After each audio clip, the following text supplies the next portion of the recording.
Hello, and welcome to the Reykjavík Grapevine's fourth Ask Me Anything, or AMA. I am Andie Sophia Fontaine, news editor at this fine establishment. My name is Valur Grettisson, the editor-in-chief at Reykjavík Grapevine. And this, of course, is Polly. You can't see her, but you will probably. She's all curled up down here, our most popular We don't staff hear member. you so well on this video. Oh, I'm sorry.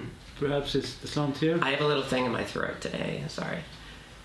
Yeah. Well, so it's good. Valur, we hear you very well. I do at least, but... Okay. Okay, what we're going to do first now, we have a lot of questions from our readers. We're actually very thankful for this because we are here more or less just to answer questions or ask them. Or ask them too. So we're going to go through it and perhaps have like just a discussion afterwards. Yeah. And if any of these questions are your questions, then please just raise your hands or let us know somehow. Perhaps we just go through the first question here. Are we forgetting something? Do we have to advertise something? Or? Yeah, the High Five Club and the shop. Yeah, there's that, of course. But if you're watching this live, you're already in the High Five Clubs. Yeah. But yeah, we do have a lot of great stuff in our shop that we're constantly adding to, so try and pay a visit to our shop if you get a chance. Got some good stuff in there. I'm just gonna start with the first question. Just stop me if I'm reading this and nobody understands me. I can't do a better accent, but I'm trying not to. First question. We have a quick question. Is there a store in Reykjavík that delivers groceries or any individuals that you know of, starving grapevine interns perhaps, offering this service for a reasonable fee for people on arrival while they're quarantining, likely in combination on Rauðaróstígur. Just so we know how many suitcases of food we need to bring, we're hoping to visit in 1st of 2021. Also, which is the best park to walk in time of day in hopes of catching a glimpse of the true star of the show, Polly, which here. The first answer, is that we have some apps for grocery stores like Krónan and Netto. I think you can order food more or less from anywhere. Yes. They are getting very good at this. But at least hotels, when they have accommodation for people in quarantine, they offer like delivery service for groceries as well. Yeah, so the hotels, it's not only at Rauðaróstígur, which is I would not actually recommend to go there. I think you have to go there if you don't have any other place to go. A lot of hotels, they have this service. And what I have done, at least personally, I've used Netto a lot. Netto is like, it's written like N-E-T-T-N-O with an accent. Netto. They have an app, or I don't know, homepage. I think you probably will have to go through some language barriers. I haven't checked out if it's in English or not. Yes. But they're excellent. I mean, if you come to Iceland like late next year, everything points out that we will not have a heavy pandemic then. Because keep in mind, we only have to vaccinate 70% of the nation.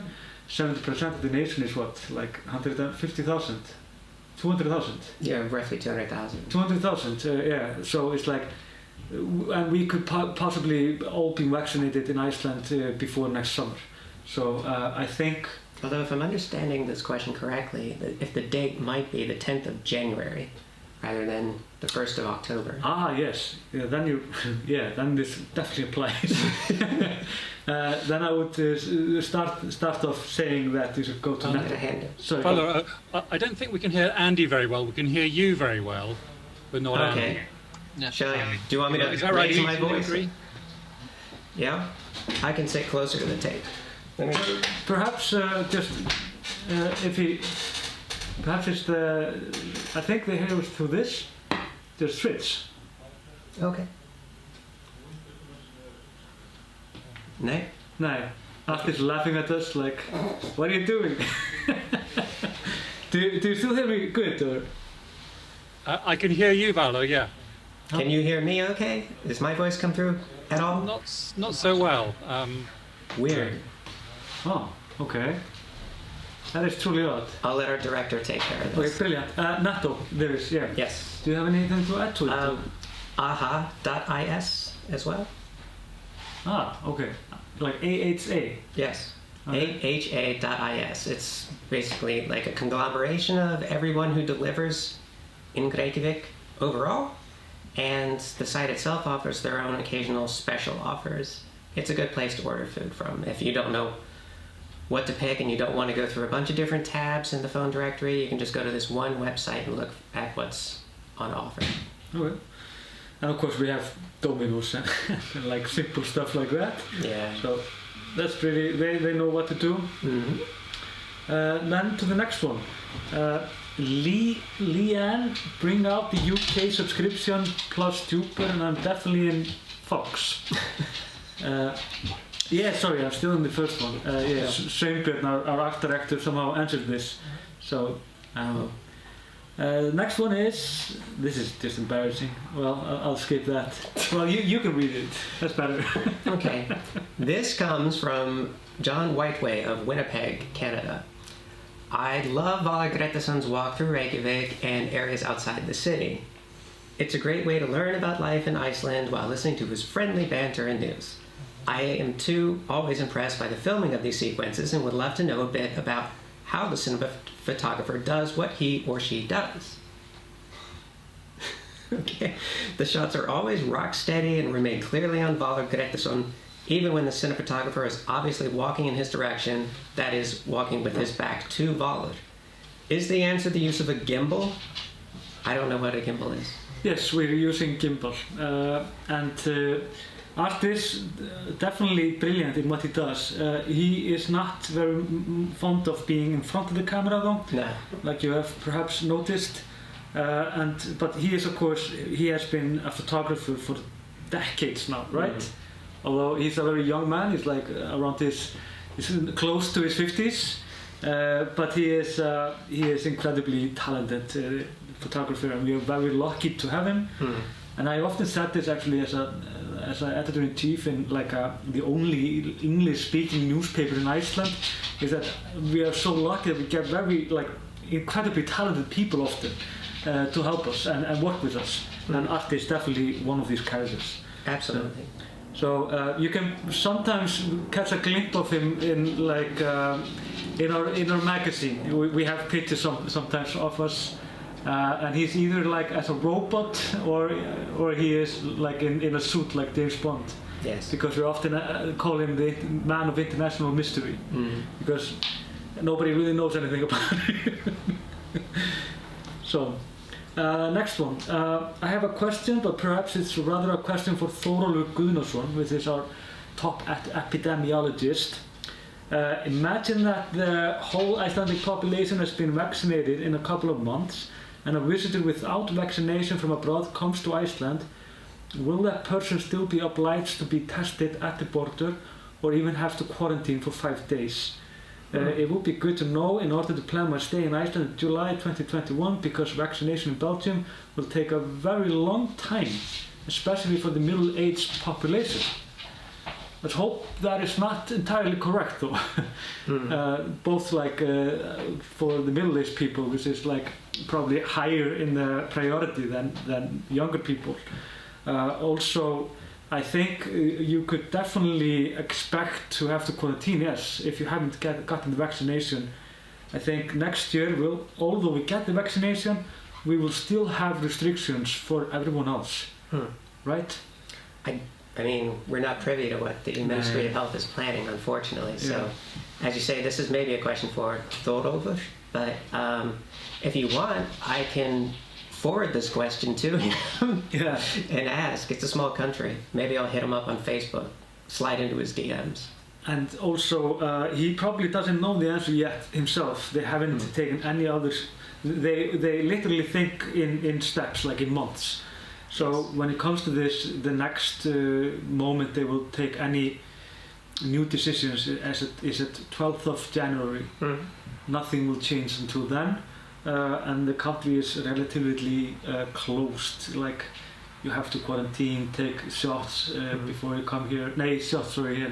Tests. Yeah. And it's very complicated. Mm-hmm. And then it's Daniel Vandenberg. I think that was Daniel. Oh, sorry, that was Daniel Vandenberg. Elia, in your articles you always mention the first wave and third wave of pandemic. I'm wondering when was the second wave then. Thank you for your brilliant job and interesting reportage. Thank you, Elia. I actually have the answer for this. It's quite simple. It's up for debate if the third wave is the second one or not. Mm-hmm. We had we called it the second wave this summer, and then we had from 0 up to 10 or 15 cases per day. It was most often closer to 0 than anything else. And the line was you can see it if you go to covid.is. You can see that the statistics are very flat over the summer, but it takes small jumps. And we actually called that the second wave. Yeah. And we kind of thought we were just done with it this summer. We were very optimistic. Extremely optimistic. So when the third one came, some said that this second wave was just the beginning of the second wave, basically. It's the beginning. It's the same wave. So we call it the third wave, when we're talking together, in the news and so on. But technically, I think we're safe to say it's the second wave. Fair enough. Yeah, very comprehensive answer. Okay, I've been watching articles on Grapevine and Vísir and so on for nearly a decade now about the new constitution. I'm in the camp that absolutely loves it, compromises and all, but I worry more and more about the ongoing inaction. What are the realities about its passage these days? What steps actually need to happen? And where are the blockades coming from? What can the people, Icelandic and expat residents, do about it? Thanks, James. Wow. You are the expert actually on the Constitution. I'm not even an expert on the Constitution, but I did write about it. The people that I spoke to who are pushing the drive for the new Constitution have basically given up on getting the constitutional draft put to a vote in this parliamentary session. Now we're going to have elections next autumn, and they're pinning a lot of their hopes on two parties primarily, the Social Democrats and the Pirate Party, both of whom have been very outspoken about wanting to get the constitutional draft put forward. So that's the electoral process. From the grassroots process, people are just continuing to put the pressure on. And they've told me that they're going to continue to put the pressure on after these people are elected to ensure that these happen. Now, in terms of what's holding it back, money. Rich people, basically, the fishing giants. Because so one very brutally honest answer, though. Yeah. But it's true. I mean, in the shortened form, that's basically it. The fishing giants in this country stand to lose a lot of money, and based on one particular article in the constitutional draft, which would put all of Iceland's national resources in public ownership. It's supposed to be that way now, but in actuality, the public only gets about 20% of the revenue from the fishing, and the rest of it goes straight into the pockets of these giants, who then put their money in tax shelters and to because it's also a strong point. There was an opinion poll the other day, and where over 60% of the nation wants to see some changes on the constitution. Yes. So I mean, we're not everybody is on the same page. What we want to change, of course. That is also a good point. Some people want very radical changes. Most of them do not want that, but most of us want to change it. Still, there are 30-40% that obviously are unsure and so on.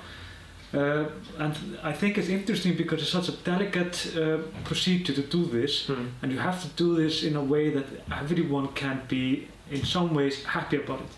So to do this in a political fight is impossible when it comes to the constitution, and it feels like we're kind of also stuck there, where it's True. kind of in the trenches right now. It does bear repeating, though, that the actual constitutional draft is the result of compromise. No, The 25 people who are on the council, I mean, they include people like Pétur Gunnlaugsson. Yeah. He was on the Constitutional Council, and I would... The famous alt-right character in Iceland, by the way. Yeah, but also like some very left-wing people. Yeah. And so the draft that we have now is already a result of compromise. But as Valur correctly points out, we still have very divided opinions on what exactly needs to be changed. It seems that the only thing the majority agree on is that it needs to be changed. Yeah. Just a matter of how. So I think, to be honest, I think this will not change for the longest time. I'm not sure if this will be a political reality until at least years after the pandemic, to be honest. Yeah. I mean, we're now in an economical crisis, and it is only getting deeper. So it doesn't feel like a priority, but it's incredible how this case always surges through everything. Mm-hmm. For example, the pandemic itself. Yes. All of a sudden it was like main news, first news instead of like the pandemic. Yep. So it's definitely something that Icelanders are thinking heavily on. Hi. There she is. Yeah. Next, dear Grapevine's AMA team, for now I have just one concrete question. Some weeks ago you were at Reykjavík Grapevine for a newscast. This reminded me of strange Hart Hill I saw in the area in 2016. Can you tell us more about it? Natural thing, man-made. I'm also interested to know more about the decode genetics, but maybe too complex topic for the AMA. What do they do? What do they do with Icelandic data? Which kind of research? Or do they give you research results in return? Talk to you in a few hours, Michael. So you're there, Michael, or? No, Eve. No? Yes. Sorry. Hey, could you? Sorry. Yeah. So, when it comes to this question, decode genetics is actually more simple for us to explain than the heart-shaped hill. Do you think so? Have you heard about this Hart Hill? Or? No. I have no idea what this is. I've been living here for over 20 years and I've never... It's Hart on the hill? Yeah? No, I'm not sure. But just Google for it, Hart Hill Reykjavík, and you will see. It's Hart on the hill. Okay. Let's go a little bit into decode then. Yes.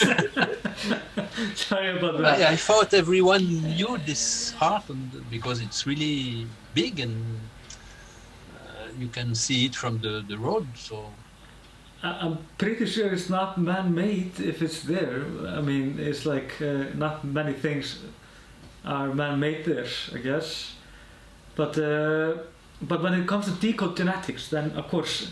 It's in my opinion the most interesting company that like in the history of Iceland, and it's interesting because all Icelanders, they actually have given the company access to their like health data, which was very controversial of course at the time. Yes. And is sometimes still, but Kári Stefánsson, the director of the Decode, have proven many times that he is more than trustworthy when it comes to this information.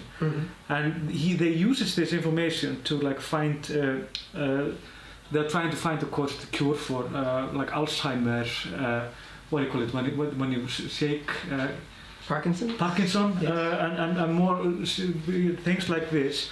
They have even found like a deadly gene in the west of Iceland. They literally just call it the death gene. And it's like the people that have it, they die. Most of them die very young. And like these research have found out like that you could actually go to homepage of Decode, and you could write up your name like into the like a data bank, and they could tell you if you had this gene or not, it's quite amazing. So it's like I absolutely love this company. They are doing very good work. It's true that like they have also like a unique access to like a huge like data gene bank, which is basically all of Icelanders. And you could, if you want to, if you don't want them to have access to this information, you can like it's very easy for you to what do you call it, like to skrá þig út. Yeah, to deregister. Deregister from it, but and nobody really does it. When do you register? When were a basically- baby, or? Yeah, when you're just born. Okay. So Automatic basically- registration, basically. sorry, Automatic registration. When Yes. you, yeah. I'm not sure, but I would Well, imagine actually, that yeah. works. No, you're not automatically registered, but when it was first launched, which was like what, 2005, I think, something like that. It's earlier, like Yeah. before 2000. Then it was automatically. Yes. I think it's actually automatically. I think you have to. I mean, so it's like, and Icelanders are actually quite like positive towards this, and Icelanders have never had like bad experience when it comes to science. Anyone can ask Decode to know. Am I likely to die in a few years or to have? Yeah, that's the goal, right? Yeah. But it's not Decode calling you to inform that. No, it's like to die soon or. No, They- because there's a difference. That's because there's a difference between research work and clinical work. yes, exactly. And that would be for Decode to call you themselves and say, you've got the death gene, you're going to die. That would be clinical work, and that's outside of their bounds. Yeah. Okay. That would be unethical for them to do, even though it would maybe allow you to make preparations. But you can contact them and ask. It's just we have very strict laws about separation of powers in scientific institutions when it comes to research and clinical work. Okay. Yes. Interesting. Plus, I think you're covered under GDPR too, which you're lucky. Like you can control what companies do with your data. Like you can ask them to remove your information. Yeah. I Yes. mean, that's very simple, actually. Yeah. Nobody's forced to be there, and it's all about trust. And he has shown basically now for over 20 years that he is very trustworthy when it comes to this information. And then it's Blanca de Bruin. That's a good name, Blanca de Bruin. Yes. Dear Valur, just to let you know that I very much enjoy daily newscast. Thanks for that.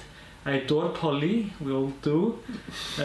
I have lived in Akureyri for a few months, and I must say that your country is under my skin. Under my skin. That's a positive thing, right?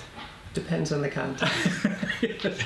But what worries me though is the absolutely absurd amount of building hotels, not only in and around Reykjavík, but also all through Iceland, and also the selling land to foreign countries, also the building of plants like the silica plant in Húsavík. Oh, yeah. The chances are high that those developments will destroy things that can never be undone. Anyway, I'm looking forward to the next broadcast, the news he brings so charmingly. Thank you, very kind. Regards from the Netherlands, Bianca. Yes. Okay. Well, the pandemic kind of stopped the hotel mania, right? Sort of, yeah. I mean, it's going to continue anyway because they're banking on, like, by next summer we're going to get that summer tourist boom again. But yeah, what do you think of the hotels? I'm more positive about them now than I used to be. The pandemic kind of changed my view on that. Also, I mean, it doesn't have to be bad, but also when you see the hotels in the countryside, many of them are quite amazing, right? I haven't been to a hotel in the countryside in a long time, so I couldn't tell you. But I do like the one that they have in Snæfellsnes at Búðir. That's a nice one. Yeah, they are tasteful and they are doing this quite fine, I think. But I mean, yeah, I definitely understand. It felt like it was way too much at the moment before the pandemic, but nothing is kind of happening now.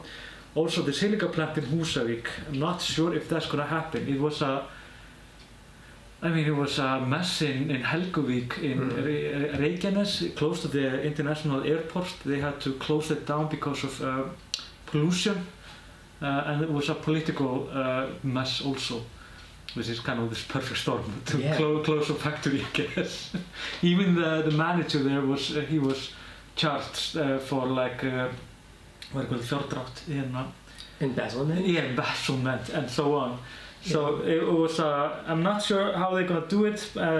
Also, there was a plant now in Húsavík that they closed over the pandemic, which is, so it's really tough for the people at Húsavík right now. A lot of people lost their job. So I think I mean, it's also a question about exactly that. I mean, Yeah. of course we love the environment, but we also love people to just stay where they are, because they have to basically move to Akureyri or to the city if they can't have any work there. This is true. So then we're done with the questions. Well, we can field questions from our attendees. Yeah, that's exactly what I was thinking about. Perhaps just start with Michael. Oh, sorry, I can't hear you. You've been muted. Yep, sorry. Yeah, There you go. Yes. I read the article you had on your website about how there were 15,000 students at the University of Iceland and you were expecting more next semester.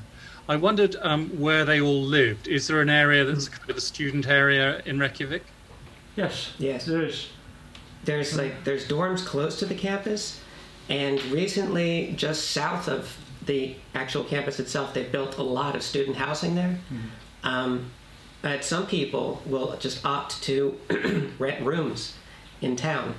I think the university still has a policy where the farther away from Iceland you are in the world, the closer you can live to campus. Don't quote me on that, but that used to be their policy anyways. But yes, there is student housing, there's student apartments, and a lot of students also opt to rent rooms with their classmates or their friends. And that could be anywhere in the city, or is there a kind of area where they all end up? There's the student housing south of the campus. There's other housing that's kind of scattered here and there, but also I was thinking of the people who rent not as part of the student housing, but just renting rooms in the city. Oh yeah, they're just all over pretty much. Thank you. You're very welcome. Jamie early, she had to go quickly, but she asked a trans question. Did you get it? Or No. What'd she say? I'm a trans woman. I wanted to know more about the trans experience in Iceland. Yeah. So perhaps exactly. Yeah. Just explain that. I mean, how is that? And I'm a trans woman in Iceland, and I've had the experience of I've had the unique experience of having to go through the old legal process, and just before they passed a law doing away with that process.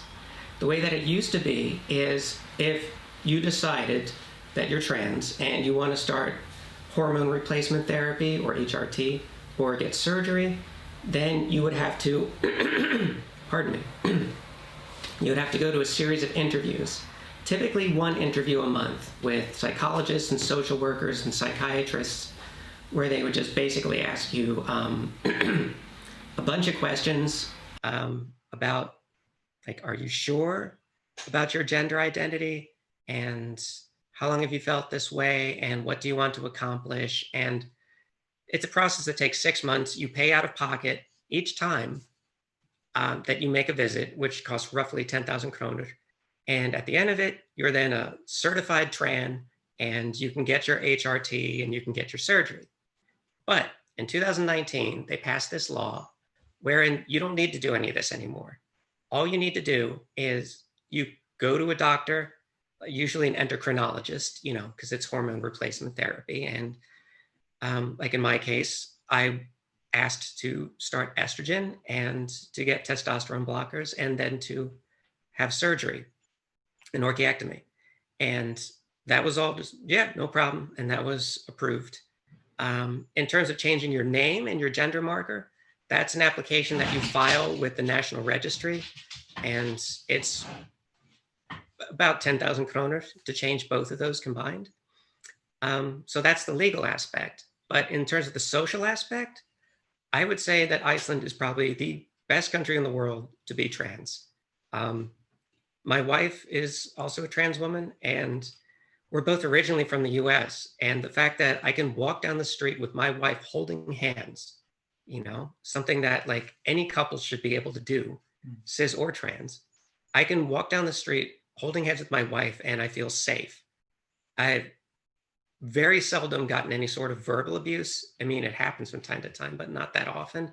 I've never been physically assaulted. most of the discrimination against trans people is very low key. It's not really high key. You don't see a lot of people like in Parliament talking about bathrooms or weird stuff like this. It's a very, very tolerant country for queer people in general and for trans people specifically as well. Maybe because we're a very small community, but we're very loud. And so we also have a lot of like really good activists in this country who have stood up for us and helped us. I feel very fortunate to be in Iceland, and I feel very fortunate that I was able to bring my wife to this country as well. It's also like high. We have high like ideas about like liberal like view on independence of people, you know, and of women for that matter. Yeah, it's a very feminist country, and so like, and as trans women are generally regarded as women, Icelanders tend to have a very liberated view about our rights and our freedoms.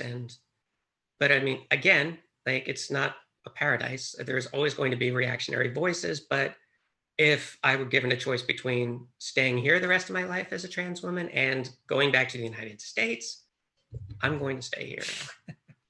Okay. No question. Hope that perhaps later on we should have actually a specific talk about this. I think it's really interesting for many people. I think so too. Okay.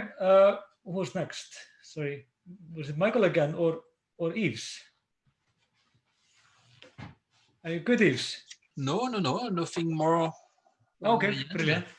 Apart from the Heart Hill, but yeah. I'll actually I can look it up for you. I'll send you an email if I find something out about this. Yeah, sure.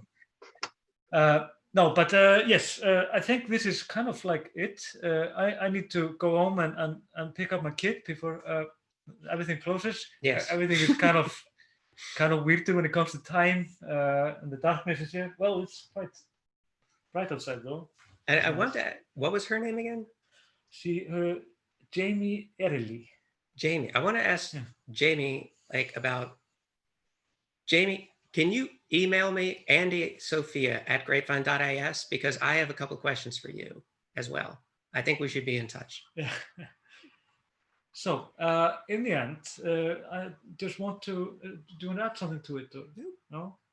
I just want to remind you, of course, on everything. I mean, most of you, of course, are perhaps in the High Five Club. Also, just remember grapevine.is, and of course, we have a lot of stuff in our online store. So buy books, buy music. I love the new Sigurós album. Chocolate, lots of chocolate. Chocolate, yes. The Unknown is fantastic. Yes. So yeah, it can't go wrong. And I love rain, like lava. I don't know why. I'm starting to buy it like it's in the 90s or something. That was like my first favorite chocolate when I moved here. Actually. Yeah. Yes. I mean, it's addictive. Mm-hmm. Okay, and I think that is it. That's it. Thanks for tuning in, and we'll see you later. Thanks for joining us. Yeah. Thank you. Bye. Bye-bye. Thank you. Bye. Bye.